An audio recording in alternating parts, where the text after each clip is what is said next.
territorial dispute that spilled over to the streets of London and an Indian Ocean archipelago. On the one hand, we can see protesters outside the UK's Royal Courts of Justice in London demonstrating against a UK government deal to return the remote Chagos Islands in the Indian Ocean region to Mauritius. And on the other hand, are locals from the Chagos Islands protesting in Mauritius against what they call Britain's illegal occupation of the islands. While these are old images, the issue is now back in the headlines. So what is the territorial dispute? Who are the stakeholders? And where does it stand currently? Let's connect the dots.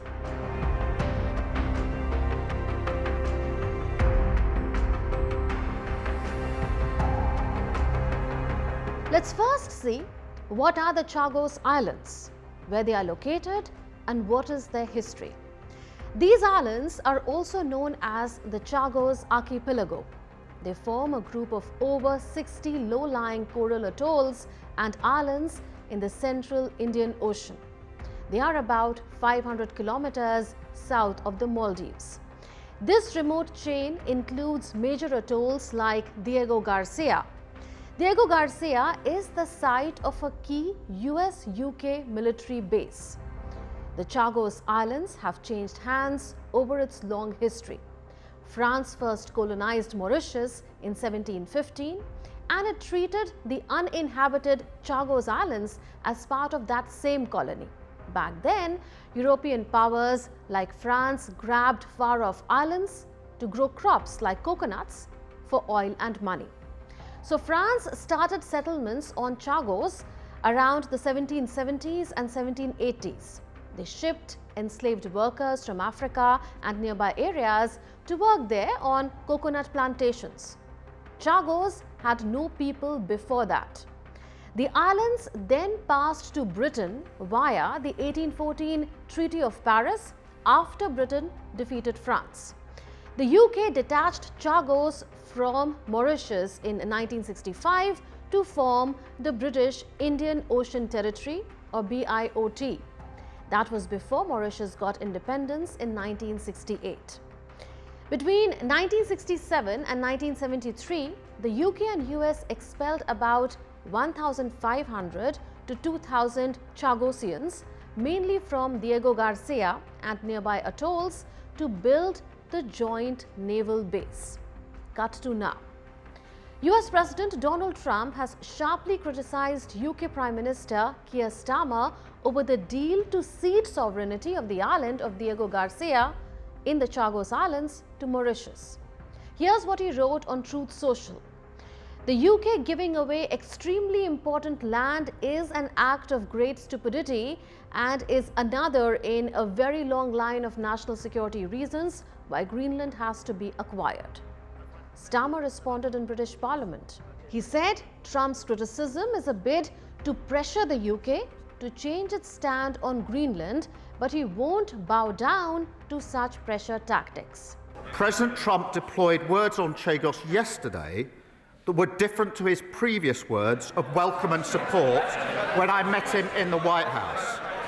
He deployed those words yesterday for the express purpose of putting pressure on me and Britain in relation to my values and principles on the future of Greenland. Mr. Speaker, he wants me to yield on my position, and I'm not going to do so. Given that that was his express purpose, I'm surprised the Leader of the Opposition has jumped on the bandwagon. The words from President Trump were expressly intended to put pressure on me to yield on my principles. What he said about Chagos was literally in the same sentence as what he said about Greenland. That was his purpose.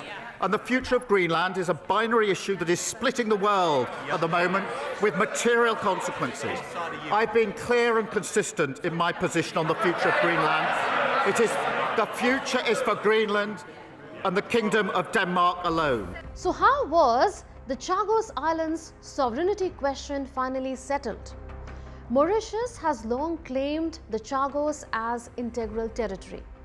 The stance of Mauritius was upheld by the United Nations and its top court, the International Court of Justice. A 2019 ICJ advisory opinion had deemed the UK's detachment illegal, and UN resolutions urged compliance. The court, having found that the decolonization of Mauritius was not conducted in a manner consistent with the right of peoples to self-determination, it follows that the United Kingdom's continued administration of the Chagos Archipelago constitutes a wrongful act. The United Kingdom is under an obligation to bring an end to its administration of the Chagos Archipelago as rapidly as possible, thereby enabling Mauritius to complete the decolonization of its territory. And then came the Chagos Islands deal. So what is it in the deal? The agreement was signed by UK Prime Minister Keir Starmer and Mauritius Prime Minister Naveen Ramgoolam on 22nd May 2025. This sealed negotiations that had started in 2022. Under this deal, UK transferred sovereignty of the Chagos Archipelago to Mauritius. This ended decades of sovereignty dispute. At the same time, the UK managed to get long-term access to the strategic US UK military base at Diego Garcia. Here's what UK Prime Minister Keir Starmer said on that day. If we did not agree this deal, the legal situation would mean that we would not be able to prevent China or any other nation setting up their own bases on the outer islands or carrying out joint exercises near our base. So there's no alternative but to act in Britain's national interest. By agreeing to this deal now on our terms, we're securing strong protections, including from malign influence, that will allow the base to operate well into the next century, helping to keep us safe for generations to come. So the treaty recognizes Mauritius as sovereign over the entire archipelago, including Diego Garcia. But the UK retains control of Diego Garcia as it leased it back from Mauritius for 99 years, and there is an option for a 40-year lease extension too. This ensures uninterrupted military base operations. There is money involved too. There is a £3.4 billion economic package to compensate Mauritius for sovereignty transfer and secure the Diego Garcia base lease. Under the package, the UK pays Mauritius escalating annual sums, £165 million for the first 3 years after the deal comes into force. Then £120 million yearly, that's fixed for 10 years, after which the sum is indexed to GDP deflator.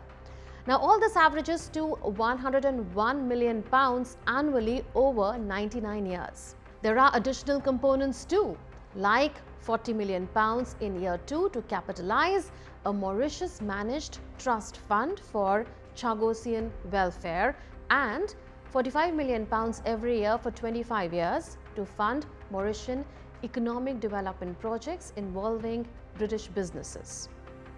Now listen to Keir Starmer defending the economic package.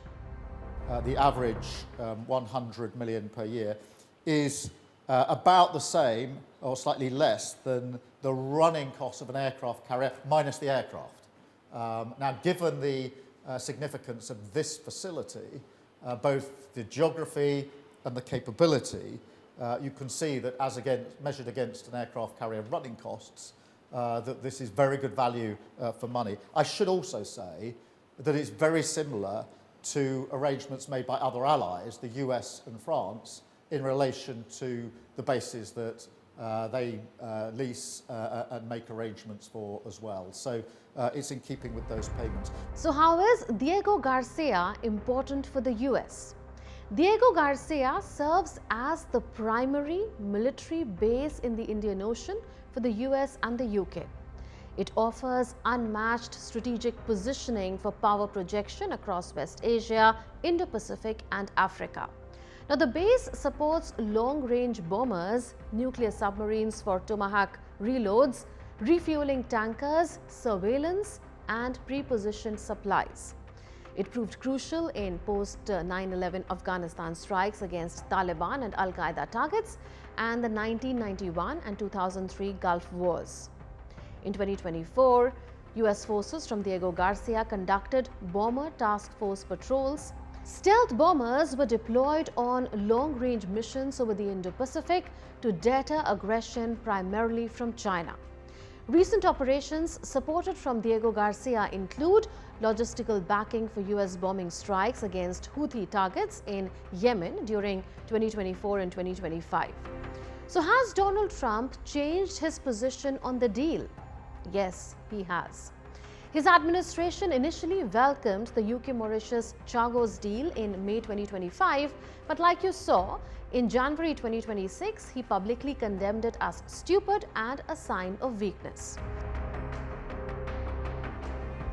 In 2025, Secretary of State Marco Rubio said that Trump backed the agreement after review. Rubio had called it then a monumental achievement that secured a 99-year lease for the vital US-UK base. So why is the US worried about the deal? The US is concerned about long-term geopolitical vulnerabilities in the deal, and those concerns stem from fears that Mauritius's new sovereignty could create future risks to the Diego Garcia base despite safeguards mentioned in the treaty. US is worried that a future pro-China government in Mauritius might challenge or renegotiate the 99-year UK lease, especially given Beijing's heavy investments and port deals in Mauritius. US is also worried that China could indirectly pressure Mauritius for commercial or dual-use facilities on outer Chagos Islands, and this could enable surveillance near Diego Garcia or complicate US operations even if the treaty bans rival military basing. The US is concerned that the treaty enforcement relies on Mauritius' goodwill decades from now, and this, they feel, is creating uncertainty going forward versus direct British control. For now, the UK-Mauritius Chagos Islands deal remains in limbo pending final UK parliamentary ratification amid House of Lords scrutiny and some Chagossian legal challenges too. The treaty faces amendments in the House of Lords demanding Chagossian referendums and full cost disclosures. Ratification in both UK and Mauritian parliaments is required before sovereignty transfer takes effect. So to sum it up, as the UK-Mauritius Chagos deal navigates parliamentary ratification and international scrutiny, its outcome will shape Indian Ocean security, Chagossian rights, and US-UK basing for the generations ahead.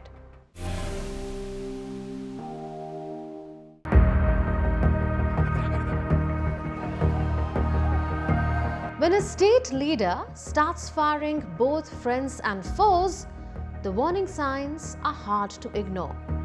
In South Sudan, one by one, familiar faces are disappearing from the country's top leadership. President Salva Kiir's latest political shakeup has sent shockwaves through the capital Juba, deepening uncertainty in a nation where peace remains more promise than reality. In recent months, South Sudanese President Salva Kiir carried out a series of high-profile dismissals within his cabinet.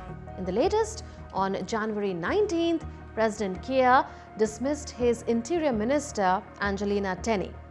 Teny is a senior opposition figure and the wife of former First Vice President Riek Machar, who is currently detained and facing charges of treason. No reasons were given for the dismissal. The move further weakens the 2018 peace agreement, which allocated the Interior Ministry to the opposition under a power-sharing arrangement. Teny had headed the ministry since a reshuffle in March 2023, when Keir transferred her from the defense portfolio and assumed control of the defense ministry himself. He has been largely absent from the Interior Ministry since March 2025, when Mashar was placed under house arrest. In June 2025, security agents reportedly confiscated her phone, laptop and a modem. President Keir replaced Tenny with Ayeni Aleo, a veteran loyalist who previously served as Interior Minister from 2013 to 2015. The opposition accused Keir of undermining the power-sharing framework. This is not new. In November last year, President Keir dismissed Vice Presidents Benjamin Bolmel, who had been tipped as a possible successor. Keir not only removed Bolmel from his vice presidential post, but also stripped him of his military rank of general and dismissed him from the National Security Service. The president simultaneously sacked the central bank governor and the head of the Revenue Authority, both of whom were considered close allies of Bolmel. In the same month, Keir fired the country's finance minister just over 2 months after appointing him. Barnaba Bakchol was later appointed in his place. Again, no explanation was given for the dismissals. It comes amid growing fears of political instability and a possible return to civil war. Those fears have intensified following the recent collapse of a fragile power-sharing agreement between President Salva Kiir and opposition leader Riek Machar. South Sudan is an oil-rich nation in East Africa. It gained independence from Sudan in 2011 as the outcome of a 2005 agreement that ended Africa's longest-running civil war. Made up of the 10 southernmost states of Sudan, South Sudan is one of the most diverse countries in Africa and is home to over 60 major ethnic groups. But what sparked the conflict that still haunts South Sudan? Just 2 years after independence, South Sudan slid back into violence. In December 2013, a civil war erupted after President Salva Kiir and his Vice President Riek Machar fell out. Both were leaders of the Sudan People's Liberation Movement, the party that had led South Sudan to independence. But their political rivalry was fueled by ethnic tensions. Keir belongs to the country's largest ethnic group, the Dinka, while Machar is a Nuer, traditionally seen as Dinka rivals. The fallout came to a head when Keir accused Machar of attempting a coup and responded by sacking the entire cabinet, plunging the nation into a brutal conflict that would displace millions. The United Nations said that during civil war, an estimated 400,000 South Sudanese people have died and over 4 million people have been displaced. Analysts say the war descended into clan-based feuds, with militias routinely changing sides and paying little attention to peace efforts initiated by the United Nations or other multilateral organizations. After 5 years of fighting, a power-sharing agreement was signed in August 2018, raising hopes of peace. But years on, that deal remains fragile. With repeated dismissals and a growing mistrust at the top, South Sudan is sliding back toward civil war. In recent weeks, opposition forces and allied militias have taken up arms against government troops. They have made rapid advances in Upper Nile and Jonglei, traditional hotbeds of ethnic Nuer opposition to President Keir. Last week, the Sudan People's Liberation Army in opposition captured the town of Pajut. The fall of Pajut now puts Bor, the state capital, within striking distance of the opposition forces. On January 20, South Sudan's ruling party urged the transitional parliament to approve amendments to the 2018 revitalized peace agreement. The agreement provides that in the event of a conflict between its provisions and those of the constitution, the agreement takes precedence. But the cabinet's decision raises questions about how this principle will apply going forward, particularly as the government signals its intention to rely on the existing constitutional framework ahead of the 2026 polls. Since gaining independence from Sudan in 2011, South Sudan has never held a general election. This year will mark the first general election for South Sudanese citizens since independence. The last time they voted was in 2010, when South Sudan was still part of Sudan under the Comprehensive Peace Agreement signed in 2005. In December last year, National Elections Commission announced it is ready to hold general elections in December 2026. The Commission said it will rely on the 2010 electoral constituencies based on the 2008 population census. But the political reality today is very different. The 2008 census no longer reflects the current population, and much of the country has been reshaped by years of conflict and devastating floods. Many of the 2010 constituencies are now in areas heavily affected by displacement and destruction, raising concerns over how accurately the elections can represent the will of the people. South Sudan now stands at a crossroads. As Keir consolidates power and dismantles the delicate architecture of the 2018 peace deal, the country's political future increasingly hinges on the ability of rival factions to avoid another descent into war. The coming months will test whether institutions meant to safeguard the transition can function amid deepening mistrust, or whether the momentum toward elections will be overtaken by renewed conflict. That's all in this edition of Connecting the Dots. We'll see you in the next episode with more raging issues. Until then, it's a goodbye from all of us in the Delhi newsroom. This is Munmun Bhattacharya signing off. Take care and stay safe.